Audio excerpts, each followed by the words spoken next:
Ladies and gentlemen, it is Saturday. Welcome back to Small Kind Ding Repairs. The last thing we did yesterday was install this fin plug, which needs to be finished by Monday, and we poured our resin coats on these two epoxies. So the plan was to finish sand this one because it had all of its epoxy poured on it, put the final coat of epoxy on this Vader because the other side still needs a coat, and then sand this leash plug as well.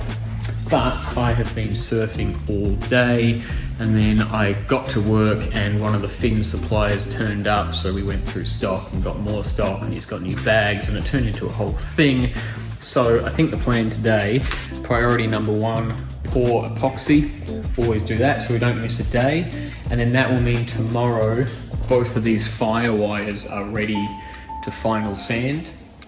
And we will today sand that leash plug, see how it's come up, see if anything else needs doing, because that has to be ready by Monday. So if we make our priority today to get all of the epoxy boards ready for their final sand tomorrow, and then on Monday we have this one to start, this one to start, this one to start, this one to start, and I still have that catamaran out the back, and I have a surf ski in my shed at home.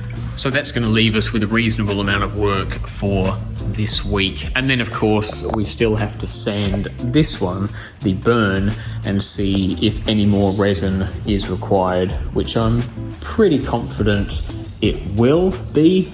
And we also have to add the pinstripes to this one too. So we've got a little bit to do, but let's start first of all by sanding this leash plug, seeing if it requires any more resin. Last week we had a little bit of a yarn about the more negative sides of dealing with customers and the more annoying customers, but I failed to mention that the vast majority of my customers are great to deal with, easy to deal with, and a pleasure to have around. There's definitely some plus sides to being the ding repairer in a small town like this or a small community like this. One of those plus sides is endless surf reports. I'm always getting messages or phone calls from people, or people drop in to bring me a board and they say, I've just been to this beach or that beach and it's good or it's rubbish or whatever it is. And so that is definitely a big perk. I kind of have a personal surf line on hand every day at work. The hard thing about getting so many surf reports is sort of filtering through and who enjoys the same waves as you. So the amount of times someone's come in to pick a board up or drop one off and told me, oh, the waves are amazing at the beach, you should go now. So I closed down the shop and rushed down to the beach, and it turns out it's like ankle to knee height and onshore winds. But then I realised, oh yeah, I did kind of fix their 10-foot mal, so that sort of makes sense for them. And then other times you get the complete opposite, so rippers will come in and be like, oh, it's kind of small down there, you know, but it's shoulder to head height, which is sort of perfect for me. That's what I want. So you kind of got to work out which customers to pay attention to.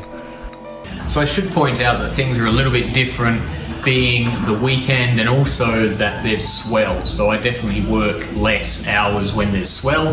That's why I became a ding repairer, let's be honest. If the water was flat right now, then we could start with the new rotation of polyboards. So we would keep doing what we've done this week.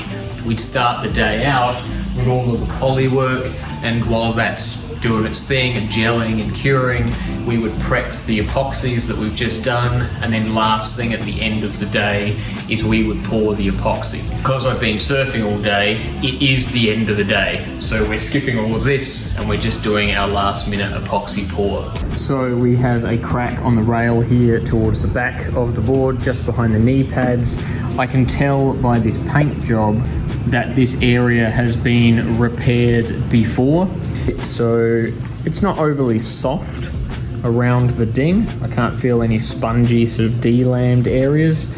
So we'll cut out what's broken and see what we're left with. The downside with all of this is the amount of, oh, you should have been there an hour ago you get, because a customer comes in and they obviously come straight from the beach with a hole in their board and wet hair, and you say, oh, how is the beach? Are there waves? What's it like? And he's like, oh, it was really, really good, but that wind's changed now, so yeah, you should have been there an hour ago.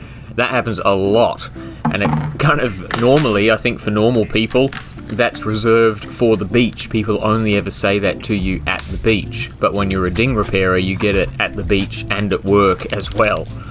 I don't say that to people anymore. I work on a scale of 0 to 1. So 0 is shit and 1 is good. So if somebody asks me now, how's the waves? I say, it's shit, or it's good. There's no in between for me. There's no, you should have been there an hour ago. Just, it's good or it's shit. I don't like breaking people's hearts, you know. Definitely something suspicious going on here, because I can see an edge of a repair along here, coming along there. I'm not sure if you guys will be able to see that, but there is something there. But cutting this open, there is obviously no sign of a repair. So yeah, something's going on. But the good news is the foam is dry. So we're probably going to pour some foam in this today. We'll do the epoxy pour, we'll mask this off, pour some foam in, and then that will be ready for a skim with probably some fairing paste tomorrow. The other fun part about being a ding repairer is you get all of the goss from in the water, and you start to learn the kind of characters out in the surf in your local community, which can be super fun. So there's a top 3 I have here in Mungafai, which are the top 3 people talked about in my workshop from randoms, whether they're people that live here and I've never met them before, or whether they're backpackers coming through for a week or 2. But there's 3 characters that come up in conversation often in comparison with other people, at least. So I'm obviously not going to call them by name, but number 3 I will call the beach used car salesman. And basically this guy imports boards from overseas. He brings them in and he sells them, not from a shop or anything, but just from his own Facebook pages and word of mouth type of deal. And so he approaches people often on the beach and says things to them like, oh, I was watching your surfing and I think I might have a board that would really suit your style and your ability, so you should come and check it out and buy it. And he's basically a used car salesman in a Hawaiian shirt and aviators lurking down at the beach, just there to sell people surfboards. So he comes up quite often because people say to me, who's this guy who every time I go surf, he's trying to sell me this one surfboard?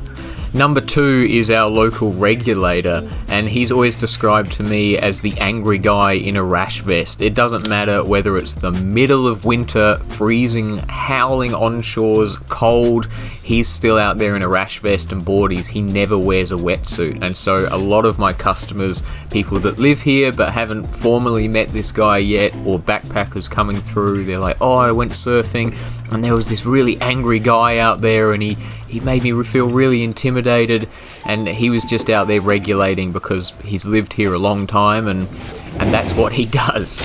Great guy when you get to know him, but definitely the regulator. So that's it for today, guys. We got our 2 epoxy boards coated, we got our surf ski filled with foam, so tomorrow at a bare minimum we can come back in, finish all of the epoxy boards aside from the surf ski that we've just put foam in, but we can skim or screep that foam tomorrow. If the surf's crap and I happen to be in here all day, then we can make a start on these polys as well.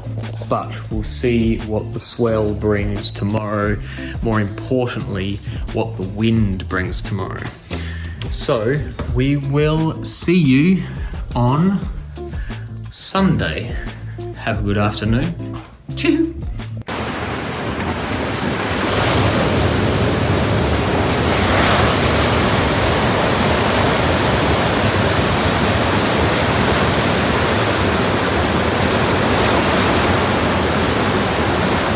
Tomorrow. Ladies and germs, we are back. It is Sunday. So our priority today, like we've gone over, is to finish sand, 1 epoxy, 2 epoxy, and 3 epoxy. That's the goal for today. We're going to do this one first because the owner needs to pick it up ideally today, but at the latest tomorrow morning. So we're gonna do this one now.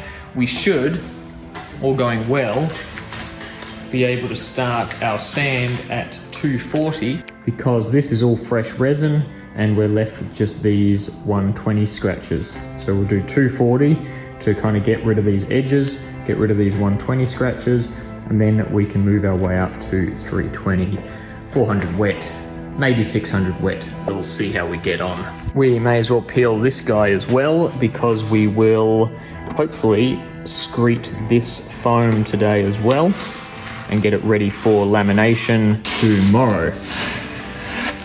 This is one of the more painful parts of the job sometimes, but we only had a couple of days to get this job done before the family left town. They're only here for the school holidays, and unfortunately, while our plug is centered with the stringer, the hole from the original plug is ever so slightly off-center, but the original plug was much bigger, so it filled that hole entirely, so you never would have known.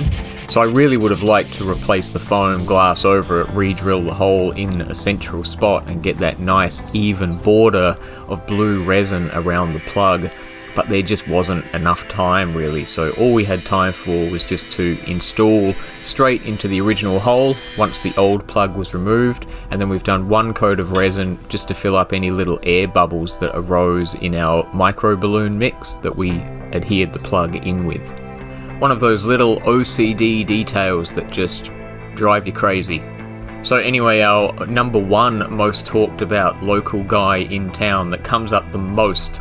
People go out surfing here and they come into the workshop, and this one actually occasionally causes damage, so I have had a handful of people bring boards in and the boards were damaged by this one individual, and it often sounds along the lines of, who's the guy on the stand-up paddleboard that can only turn left? And I've nearly been a victim of his myself a couple of times, where this guy genuinely, even on a perfect peeling right-hand wave, he will only ever turn left. I feel like most of the locals know this about this individual by now, so we can kind of judge it and predict it, but if you're fresh in town, you've only surfed here 1 or 2 times, and this perfect right-hand wave comes in, and a 10-foot sup turns left directly towards you in the closeout section of the wave, oh man, it's pretty scary to be in that situation, and he has definitely damaged quite a few boards that have come my way. I put this clip in specifically for Purdue Farmer. If you know, you know, and if you don't know, then you don't watch enough of my videos. Anyway, that's some of the benefits of being a ding repairer. You get constant surf reports and updates, you get funny stories and all the gossip from the water. You do get to see a lot of cool boards as well, and I've definitely met quite a lot of cool people too through my work.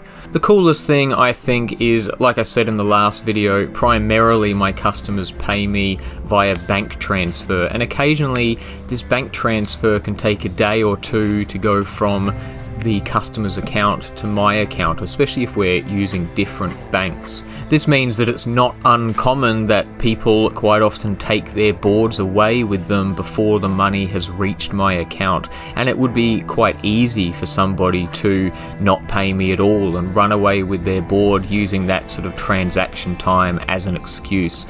But I'm proud to say, after all these years of repairing boards, nobody has ever done that to me. Nobody has ever run away without paying, and I think that's because the vast majority of people are just genuinely good people. Touch wood, touch wood, touch wood, touch wood, touch wood. Well, ladies and gentlemen, that is another day. Sunday is over with. Just before we go, we'll just do a quick checkup on this bad boy. So our 2 little holes that we drilled are still bleeding water, maybe a little bit less than it was. Could be a good sign. We'll check that out again tomorrow. And a quick moisture check on our fin box. Give that foam a squeeze, and we do still have moisture.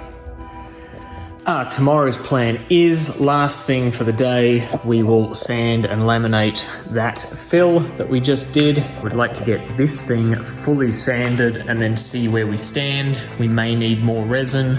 We may be up to pinstriping. but I won't know that until I sand it. This is of course done. This is done. This is done. So we have 1, 2 polys. These guys have actually messaged me today and said that they've changed their mind and they don't want the board. So they're coming tomorrow to pick it up.